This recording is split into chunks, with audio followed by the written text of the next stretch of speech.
Sesaat lagi Anda akan memasuki waktu peribadatan. Untuk menghormati hadirat Tuhan, mohon silent atau menonaktifkan HP Anda selama ibadah berlangsung. Tuhan memberkati. Hidup ini kesempatan. Rasul Paulus dalam surat Efesus 5 ayat yang ke-15 dan 16 menuliskan, "Karena itu perhatikanlah dengan seksama bagaimana kamu hidup, jangan seperti orang bebal, tetapi seperti orang arif. Dan pergunakanlah waktu yang ada, karena hari-hari ini adalah jahat." Hidup ini adalah kesempatan. Allah akan membawa segala yang kita perbuat ke hadapannya, entah itu baik atau jahat.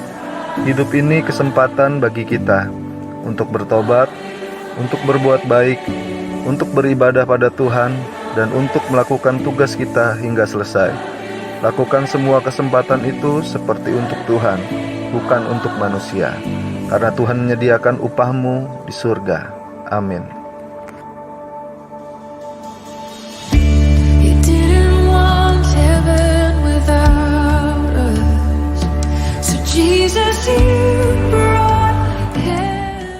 Sing this song together.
Kita tundukkan kepala kita di hadapan Tuhan. Ketika kita sudah memuji, memuliakan Tuhan, bahkan kita bisa berkumpul bersama keluarga, menikmati penyembahan dan pujian dalam ibadah kita hari ini. Itu merupakan anugerah Tuhan, sehingga kita membangun hubungan kembali dengan Tuhan, sehingga ada sebuah kedekatan dan keintiman dengan Tuhan. Kita tundukkan kepala sejenak, sebelum kita akan menikmati kebenaran firman Tuhan. Kami mengucap syukur Tuhan untuk pujian penyembahan, bahkan kami boleh menikmati kasih karunia-Mu di dalam kami beribadah hari ini kepada Engkau Tuhan. Kuasa-Mu bekerja, Roh-Mu menyala-nyala dalam hidup kami Tuhan, sehingga Roh Kudus meneguhkan, menguatkan. Bahkan di hari ini kami boleh menikmati satu ibadah bersama dengan keluarga melalui ibadah online hari ini Tuhan. Kami bersyukur sampai hari ini pemeliharaan-Mu nyata. Kami mengucap syukur Tuhan. Siapkan hati dan pikiran kami untuk kebenaran firman-Mu. Urapi kami Tuhan. Di dalam nama Tuhan Yesus Kristus kami siap menikmati kebenaran firman-Mu. Haleluya. Amin. Puji nama Tuhan, jemaat yang kasih dalam Kristus. Shalom. Kita bersyukur kalau sampai hari ini penyertaan Tuhan itu tetap ada. Bahkan kita menikmatinya dari ke hari ke sehari. Bagaimana bentuk penyertaan Tuhan itu indah bagi kita. Kita akan membuka Alkitab kita di dalam kitab Rut pasal yang keempat ayat 11 sampai 13. Demikian bunyi firman Tuhan. Dan seluruh orang banyak yang hadir di pintu gerbang dan para tua-tua berkata, kamilah menjadi saksi. Tuhan kiranya membuat perempuan yang akan masuk ke rumahmu itu sama seperti Rahel dan Lea. Yang keduanya telah membangunkan umat Israel. Biarlah engkau menjadi makmur di Efrata dan biarlah namamu termasyhur di Betlehem. Keturunanmu kiranya menjadi seperti keturunan Peres yang dilahirkan Tamar bagi Yehuda. Oleh karena anak-anak yang akan diberikan Tuhan kepadamu dari perempuan muda ini. Lalu Boas mengambil Rut dan perempuan itu menjadi istrinya dan dihampilinyalah dia. Maka atas karunia Tuhan perempuan itu mengandung lalu melahirkan seorang anak laki-laki. Kita tahu kisah ini adalah kisah tentang Boas dan Rut. Ya. Kita tahu latar belakang dari kisah itu sehingga sampai menuju kepada sebuah hubungan antara Boas dan Rut. Ya, kita tahu ketika itu Naomi ya beserta dengan keluarga orang Elimelek maupun dengan kedua anaknya, bahkan juga bersama Rut dan Orpa, mereka berada di jauh karena meninggalkan Betlehem menuju ke Moab. Dan di sana dalam kondisi yang pada saat itu sedang menghadapi sebuah kelaparan, sehingga mereka mencari rezeki ya dalam pengertian untuk mempertahankan kehidupan mereka. Tetapi apa yang terjadi ketika berada di Moab sana? Rupanya ada hal yang tidak diduga-duga oleh keluarga ini. Keluarga Naomi ini bersama dengan Elimelek, suaminya meninggal. Lalu kedua anaknya Mahlon dan Kilion juga meninggal. Sehingga kita tahu di sana ada 3 janda ya. Naomi, yaitu lalu Rut, lalu di sana juga ada Orpa ya. Dan ketiga janda inilah kita bisa tahu kisahnya ketika mereka masih berada di Moab. Mereka bergumul, mereka berjuang, pada akhirnya mereka rindu untuk kembali ke Betlehem. Ya, ketika mereka kembali ke sana, ada tawaran bagi Orpa maupun Rut oleh Naomi yang dikatakan di sana, udah kamu tinggalkan saya saja. Nah, kalian ini kan menantu, ya artinya bukan anak kandung tapi menantu. Kalian lanjutkan kehidupanmu karena engkau masih muda, kehidupanmu masih panjang dan engkau masih bisa menikmati masa depan yang lebih baik daripada engkau mengikuti aku yang masih dalam kondisi saat ini penuh pergumulan saat itu ya. Tetapi kita tahu pada akhirnya apa kata Rut? Ya, Rut berkata dia tidak mau meninggalkan Naomi, mertuanya ini, karena dia bahkan mengatakan bahwa bangsamu adalah bangsaku, ya Allahmu itu ada Allahku. Ya, itu sebuah pernyataan yang kita tahu itu menjadi dasar kita melihat mengapa Rut itu masuk di dalam bagian rancangan Tuhan untuk kelahiran Kristus. Karena dari antara Rut dan Boas ini kita tahu di sana ada melahirkan anak yang bernama Obed. Ya, dari Obed kita tahu melahirkan anak yang bernama Isai. Lalu dari Isai kita tahu melahirkan anak yang bernama Daud. Ya, itu sebabnya kita mau melihat bagaimana sebuah hubungan yang indah ini itu diawali dari sebuah karakter hati yang dimiliki oleh Rut. Ya. Di dalam perjumpaan Boas dan Rut ini kita tahu bagaimana kita mengetahui awal mula perjumpaan Rut dengan Boas. Ya, Boas ini tidak lain dan tidak bukan adalah mungkin itu adalah keponakan jauh daripada Naomi, dari suaminya Elimelek. Karena kita tahu ketika itu suatu peristiwa Naomi ini bicara sama Rut, kamu datang aja ke ladang. Ya, kamu datang ke sana karena di sana ada orang yang memang punya hak untuk menebus kamu. Ya. Nah, oleh sebab itu Naomi menganjurkan Ruth untuk ke ladangnya Boas, ya, yang memang notabene adalah dia punya hak untuk mengambil Ruth ini menjadi istrinya. Tetapi apa yang terjadi di dalam perjuangan itu kita tahu bahwa tidak semudah itu bagi Boas untuk mengambil Ruth, karena istilah di dalam tradisi pada saat itu adalah harus menebus, ya, bukan hanya membeli tanah warisannya keluarganya, tapi juga bagian dalam kehidupannya, jadi termasuk Ruth ini, ya. Itu sebabnya ketika peristiwa itu terjadi, kita tahu semua bahwa Boas lalu memperjuangkan di sana untuk dia mendapatkan haknya sebagai penebus, walaupun dia itu masih urutan kedua, masih ada yang pertama yang punya hak di sana, ya. Tetapi oleh rancangan Tuhan yang indah, kita tahu pada akhirnya Boaslah yang dapat menikahi, bahkan mengambil Ruth menjadi istri. Kita mau melihat ada beberapa hal yang kita bisa jumpai dari pribadi Boas ini, ya. Karena memang dari ayat pertama yang banyak ditampilkan di sana adalah pribadi Ruth dan Naomi. Tapi kita bisa menjumpai ketika mereka berjumpa dengan Boas, kita tahu kenapa Boas ini menjadi garis yang tepat untuk bersama dengan Ruth ini menghasilkan atau menurunkan keturunan yang nanti akan menuju mengarah kepada Daud, yang pada akhirnya kepada Kristus. Kalau kita dilihat di dalam silsilah kelahiran Kristus itu dalam Matius pasal yang pertama, kita bisa melihat bahwa Boas itu punya arti. Nama Boas ini punya makna atau punya arti adalah gambaran tentang keuletan, ya, atau kekuatan, ya. Dari makna kata ini tentu orang tuanya ini mengharapkan, orang tua Boas itu mengharapkan bahwa nanti Boas ini akan menjadi laki-laki yang ulet, laki-laki yang punya kekuatan, tidak mudah menyerah, ya, tidak gampang dia merasa bahwa keadaan itu membuat dia harus mulai hilang semangat, seperti kemarin kita bicara tentang Elia, ya. Dia mau mengharapkan bahwa Boas ini orang tuanya itu adalah Salmon dan Rahab, ya. Kita tahu tentang keturunan daripada orang tuanya ini, kita tahu mereka mengharapkan bahwa Boas ini nanti harus menjadi seorang laki-laki yang ulet, laki-laki yang kuat. Maka dia menamakan anaknya itu Boas, ya.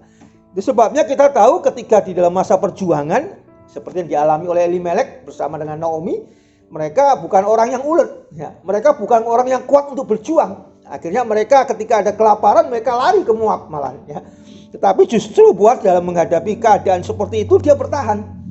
Dia tetap di dalam perjuangannya, karena kita tahu Boas adalah orang yang kuat dan ulet. Ya, orang yang punya kekuatan, orang yang punya ulet, artinya kuat itu juga selalu semangat, ya, tidak mudah menyerah. Makanya disebutkan, kita tahu bahwa Boas ini di dalam Rut itu pasal yang kedua kalau tidak salah itu, ya, kita bisa melihat bahwa Boas ini adalah orang yang kaya raya. Dikatakan di sana bahwa Boas ini adalah seorang laki-laki yang kaya raya.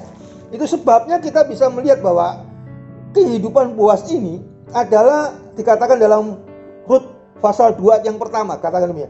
Naomi itu mempunyai seorang sanak dari pihak suaminya, yaitu Elimelek, seorang yang kaya raya dari kaum Elimelek, namanya Boas. Saudara lihat, orang yang ulet, orang yang kuat, yang selalu semangat, tidak mudah menyerah, itu akan menghantarkan kehidupannya itu bertahan, bahkan dia memenangkan perjuangan dan pergumulan yang harus dilewati. Dan orang-orang seperti ini biasanya akan menikmati apa yang dia perjuangkan itu, bahkan dia mendapatkannya dari apa yang diperjuangkan. Itu sebabnya Boas bisa bertumbuh di dalam kondisi yang sulit pada masa-masa sebelum Naomi dan Ruth ini datang ke sana, ke Bethlehem. Wah, dia berjuang mungkin di sana, sehingga dia bisa tampil di wilayah Bethlehem itu sebagai orang yang kaya raya, ya. Saudaraku, tapi ada yang indah.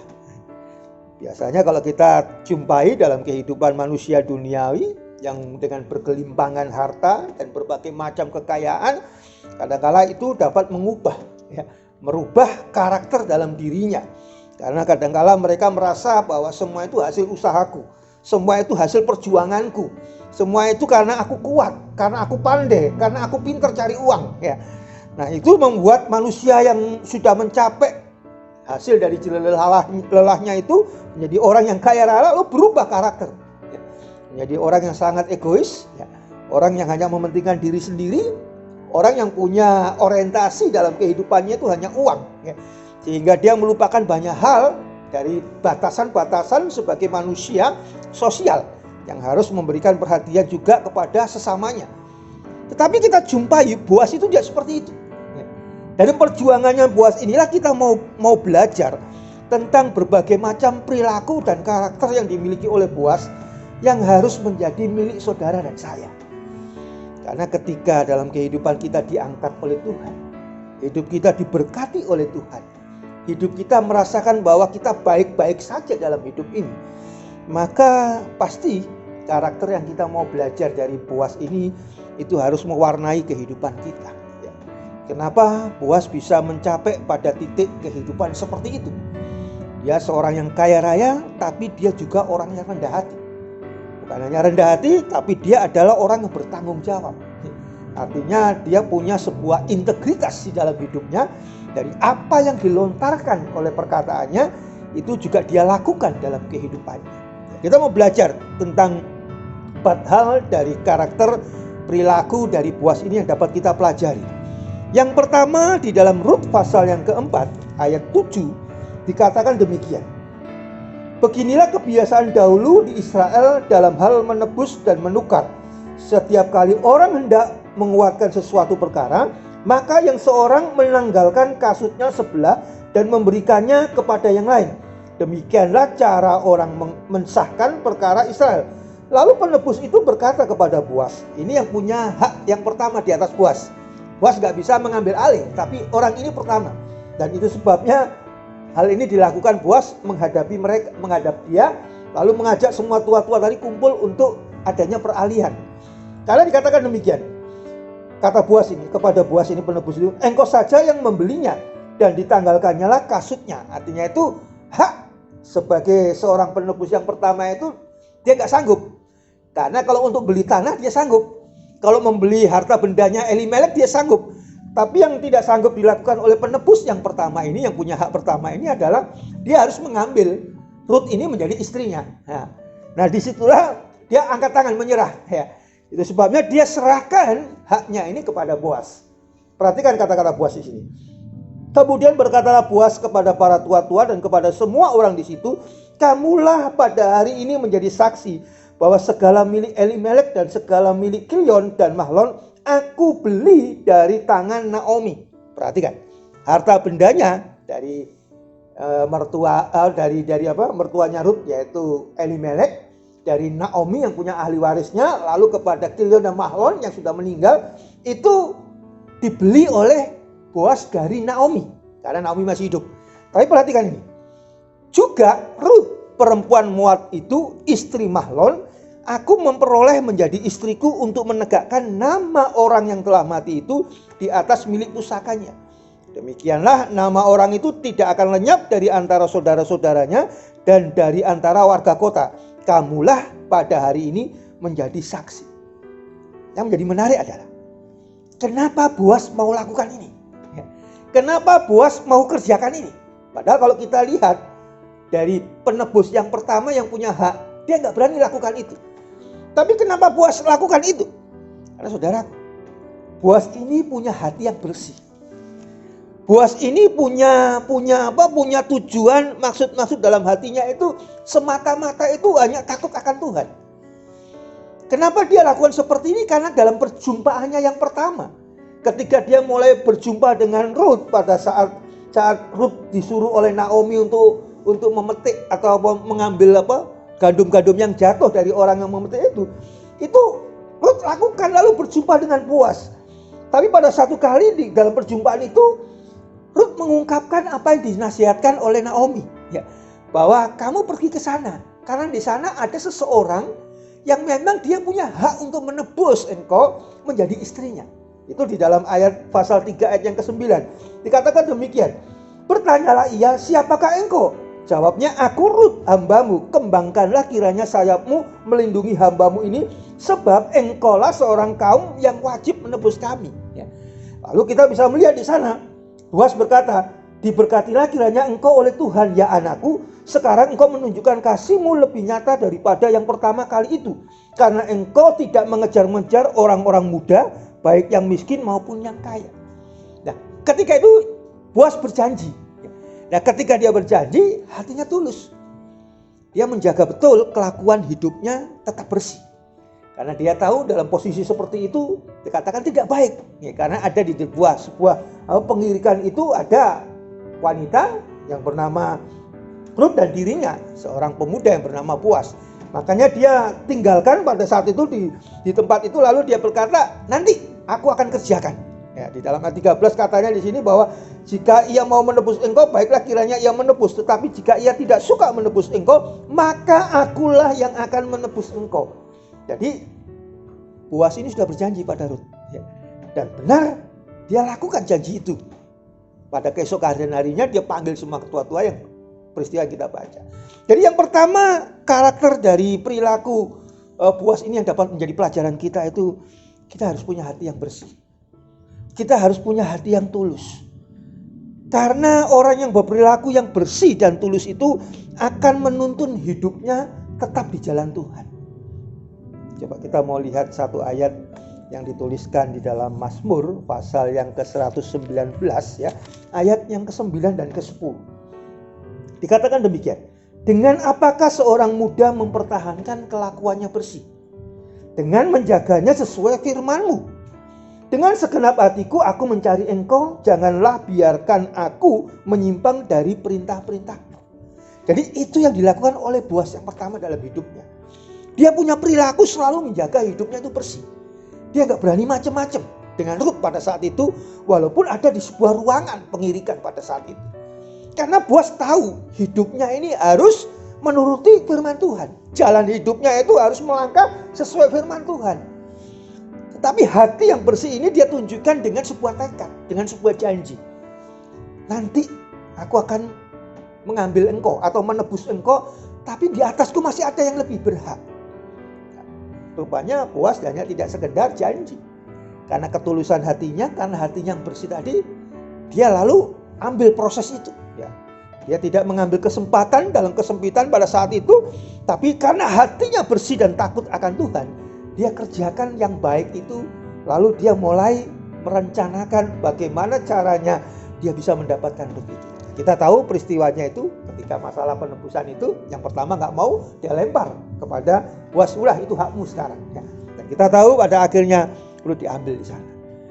Yang kedua, ada sebuah perilaku karakter yang dimiliki oleh Boas yang menjadi pelajaran dalam hidup kita. Selain harus punya hati yang bersih dalam kehidupannya, sehingga Tuhan angkat dia menjadi seorang yang kaya raya, tapi juga seorang yang rendah hati, bahkan bertanggung jawab. Yang kedua adalah dia menjaga perilaku bertanggung jawab yang akan membawa kehidupannya itu diberkati banyak orang, bahkan tetap berada di dalam rencana Tuhan. Orang yang bertanggung jawab itu akan membuat hidupnya diberkati banyak orang, bahkan selalu berada di dalam rencana Tuhan hidupnya.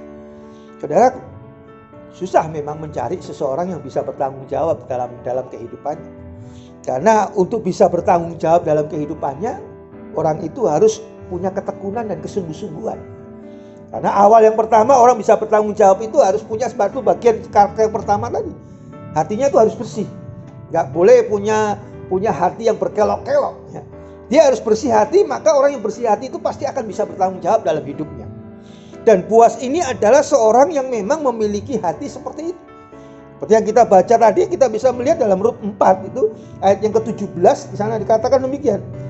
Dan tetangga-tetangga perempuan memberi nama kepada anaknya itu, katanya pada Naomi telah lahir seorang anak laki-laki. Lalu mereka menyebutkan namanya Obed. Dialah ayah Isai, ayah Daud. Tapi ayat yang ke-13 kita bisa jumpai di sana bahwa ayat yang pertama dan ayat ke-13 dikatakan demikian. Dan seluruh orang banyak yang hadir di pintu gerbang dan para tua-tua, perhatikan ini, berkata demikian. Kamilah menjadi saksi, Tuhan kiranya membuat perempuan yang akan masuk ke rumahmu itu sama seperti Rahel dan Lea. Rahel dan Lea itu adalah istrinya Yakub yang menurunkan Israel, ya, bangsa Israel itu. Yang keduanya telah membangunkan umat Israel.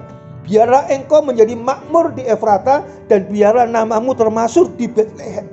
Ini adalah berkat yang diturunkan oleh para tua-tua, bahkan orang-orang yang ada hadir di sana. Karena melihat betapa Boas ini punya tanggung jawab dalam hidupnya. Dia punya sikap hati yang bukan hanya bersih hatinya, tapi dia juga orang yang bertanggung jawab. Sehingga ayat 13 berkata, lalu Boas mengambil Rut dan perempuan itu menjadi istrinya. Pada saat itulah kita bisa tahu apa yang dijanjikan dahulu itu ditepati oleh Boas. Dan orang yang bertanggung jawab seperti itu, Tuhan akan berkati hidupnya. Orang yang punya tanggung jawab terhadap apa yang harus dia kerjakan karena dia mampu kerjakan, Tuhan akan makin berkati hidupnya. Kita tahu kehidupan Boas. Kita tahu kehidupan Boas. Bagaimana Boas diangkat oleh Tuhan. Tetangga-tetangganya, para tua-tua di sana segan kepada dia. Bukan karena dia orang kaya raya. Dia segan karena Boas punya karakter yang bagus. Dia bukan hanya orang yang tulus hatinya, orang yang jujur. Tapi Boas adalah contoh dalam kehidupan Betlehem, orang Betlehem pada saat itu sebagai pribadi yang penuh tanggung jawab. Di dalam Rut pasal yang kedua, ya, ayat yang ke-10, 13 dan 20. Ya. Perhatikan bagaimana Boas ini menjadi orang yang sangat berhasil dalam hidupnya. Bahkan kita tahu dia bisa menurunkan, bahkan masuk dalam garis keturunan yang akan menurunkan Daud maupun Kristus. Ya. Di dalam Rut 2 ayat yang ke-10, 13 dan 20 demikian punya ayat firman Tuhan.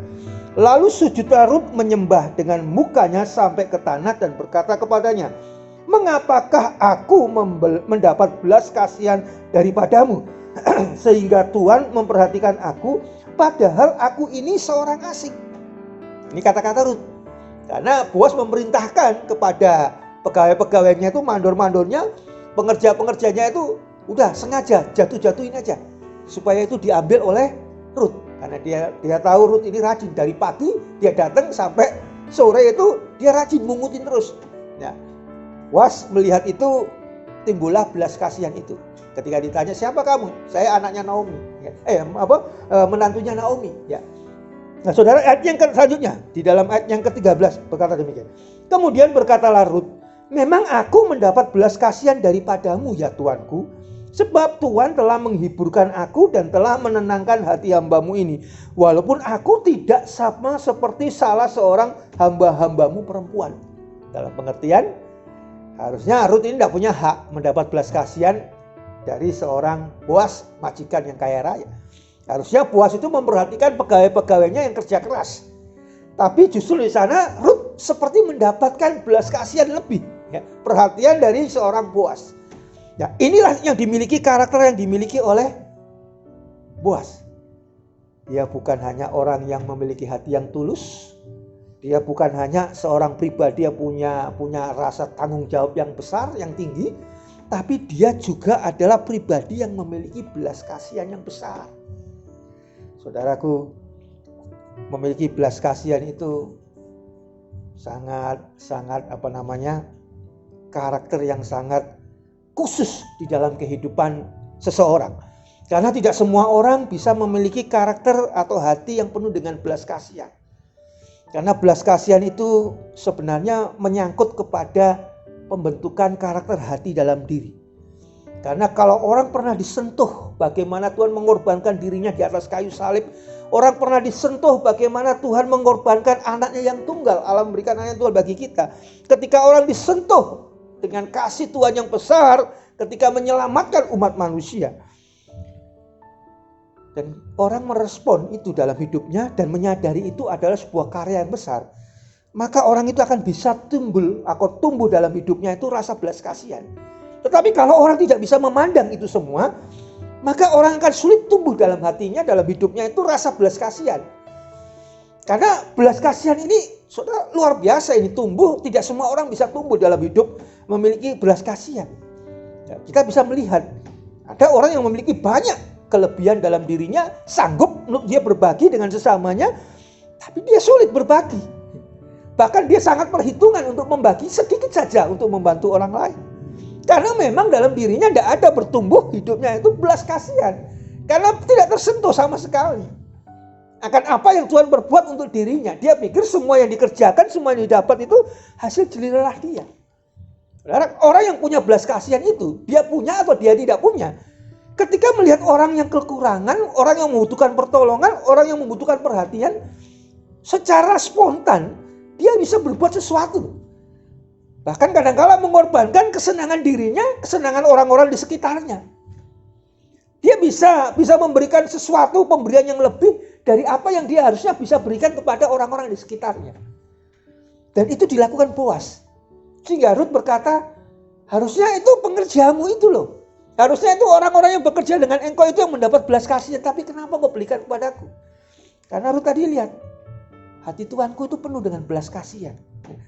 Boas tidak bisa melihat orang yang berjuang, orang yang rajin seperti itu. Dari pagi dia datang sampai malam ketika diberi laporan oleh mandornya itu. Siapa itu? Gak tahu, itu anaknya Naomi, menantunya Naomi. Dia dari pagi sudah di sana, dia mengambil dari apa yang jatuh, gandum-gandum yang jatuh. Lalu disitulah timbul belas kasihan Boas. Sehingga dia suruh, udah sengaja jatuhin aja supaya dia ambil. Nah, saudaraku yang kasih dalam Kristus, Matius pasal yang ke-5 ayat yang ke-7 ya, dikatakan demikian. Berbahagialah orang yang murah hatinya, karena mereka akan beroleh kemurahan. Saudara, orang yang murah hatinya dengan sesamanya, engkau akan dapat banyak kemurahan dari Tuhan. Itu sebabnya ketika Boas bergumul untuk mendapatkan Rut, Tuhan beri kemudahan segalanya. Jalannya seolah-olah mulus, semuanya berjalan dengan lancar. Tuhan berikan kemudahan itu, Tuhan berikan kemurahan itu untuk dirinya, apa yang dirindukan. Karena Boas sendiri adalah orang yang murah hati, orang yang punya belas kasihan. Sebabnya saudara, engkau harus punya hati ini. Ya, berapapun, apapun keadaanmu, bagaimanapun kondisimu, belas kasihan itu harus ada dalam diri kita, seperti ada dalam diri Tuhan. Tuhan rela memberikan anaknya yang tunggal untuk manusia yang harusnya mati. Apakah kita punya hati seperti itu? Rela melepas apa yang harusnya menjadi hak bagi kita sendiri, bagi orang-orang yang dekat dengan kita, dan kita berikan kepada orang lain. Kalau engkau punya hati yang penuh kemurahan hati, engkau yang punya hati yang penuh belas kasihan, engkau akan sanggup lakukan itu seperti Boas lakukan. Dan engkau akan mendapat banyak kemurahan. Pekerjaanmu diberkati Tuhan, karena pintunya dibuka oleh Tuhan. Kesulitanmu akan ditolong oleh Tuhan, diberi jalan keluar oleh Tuhan. Mungkin ketika engkau berharap kesembuhan dan kesehatan, Tuhan juga akan berikan kesembuhan kesehatan. Karena engkau sudah bermurah hati dengan banyak orang. Karena engkau sudah memberikan belas kasihan kepada banyak orang, maka Tuhan akan beri kemudahan, beri kemurahan besar dalam hidupmu. Terhadap apapun yang engkau anggap sebagai kesulitan dalam menghadapinya, Tuhan akan berikan kemudahan, kemurahan. Bahkan Tuhan akan berikan belas kasihan kepadamu. Yang terakhir, yang keempat, apa yang dimiliki oleh Boas dalam kehidupannya? Yang terakhir adalah Boas ini menjaga hatinya tetap rendah hati dan menyenangkan hati Tuhan. Dalam Rut pasal yang kedua ayat yang pertama, tadi sudah kita sebutkan, Boas ini adalah seorang yang kaya raya. Saudara bisa bayangkan, orang yang kaya raya, dia majikan. Dia orang yang dihormati, bahkan dia seharusnya adalah pribadi yang mendapat tempat tinggi ya, di dalam kehidupan bawahan pada situ. Tapi apa yang dilakukan oleh Boas? Lalu datanglah Boas dari Bethlehem. Ia berkata kepada penyapit-penyapit itu, Tuhan kiranya menyertai kamu. Jawab mereka, para penyapit ini kepadanya, Tuhan kiranya memberkati Tuhan. Ya. Lalu ayat 8 dan 9. Sesudah itu berkatalah Boas kepada Rut, dengarkanlah dahulu anakku, tidak usah engkau pergi memungut jelai ke ladang lain, dan tidak usah juga engkau pergi dari sini, tetapi tetaplah dekat pengerja-pengerjaku perempuan. 9. Lihat saja ke ladang yang sedang disabit orang itu. Ikutilah perempuan-perempuan itu dari belakang, sebab aku telah memesankan kepada para pengerja-pengerja laki-laki, jangan mengganggu engkau. Jika engkau haus, pergilah ke tempayan-tempayan dan minumlah air yang dicedok oleh pengerja-pengerja itu. Anda bisa bayangkan, Boas ini adalah bos ya di saat itu. Dia majikan yang memberikan gaji atau upah kepada para pengerja itu. Tapi perhatikan, banyak kali dalam kehidupan manusia modern saat ini, Bos itu tidak ada sulit bagi mereka itu yang punya kekayaan seperti itu lalu turun menyentuh bagian yang paling bawah, ujung tombak dari usahanya, dari apa yang dimilikinya, pekerjaan yang dimilikinya. Tapi Boas dalam Rut 2 ayat yang keempat katakan di sana, dia datang kepada penyabit. Dia lalu menyapa mereka. Dan sapaannya bukan sembarang sapaan. Sapaan yang disampaikan oleh Boas dikatakan, Tuhan kiranya menyertai kamu, para pekerja-pekerjaku, para penyabit, para pegawaiku. Bahkan para pegawai itu karena lihat memang hubungan itu sudah terjalin baik antara mereka dengan majikannya ini, maka mereka menjawab dengan hal yang sama. Tuhan kiranya memberkati Tuhan. Artinya tidak ada sebuah hubungan yang di sana itu ada batasan. Boas menjangkau bahkan orang paling bawah pun dengan kerendahan hati. Orang yang punya sikap rendah hati, saudara, dia tidak akan memperhitungkan jarak, batasan, kedudukan, apapun status sosial. Kepada siapa dia ingin menjumpai, dia akan terus berjumpa. Dia akan mau berjumpa. Bahkan dia bisa menurunkan berkat, berdoa, di sana dikatakan apa saja dia lakukan. Harusnya seorang manusia itu seperti itu.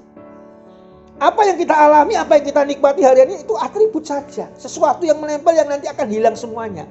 Jangan hilangkan kemanusiaan kita sebagai orang-orang yang percaya kepada Tuhan, yang tidak membedakan banyak orang, yang satu dengan yang lain. Itu tanda bahwa ketika orang punya hati yang penuh kerendahan hati, Tuhan pasti senang. Ayat penutup itu di dalam Mazmur 149 ya. Mazmur 149 ayat yang keempat, demikian bunyi firman Tuhan. Sebab Tuhan berkenan kepada umatnya, Ia memahkotai orang-orang yang rendah hati dengan keselamatan. Kita tahu karakter yang dimiliki Boas inilah yang membawa hidupnya itu selalu mengalami kebaikan demi kebaikan, yang disebutkan sebagai keselamatan dalam hidupnya. Karena kerendahan itu penting karena akan menjaga kita tetap dilindungi oleh Tuhan. Kerendahan hati juga menjaga kita tidak hanyut oleh segala kesenangan duniawi dan tawaran kemegahan yang sifatnya sementara dari dunia ini.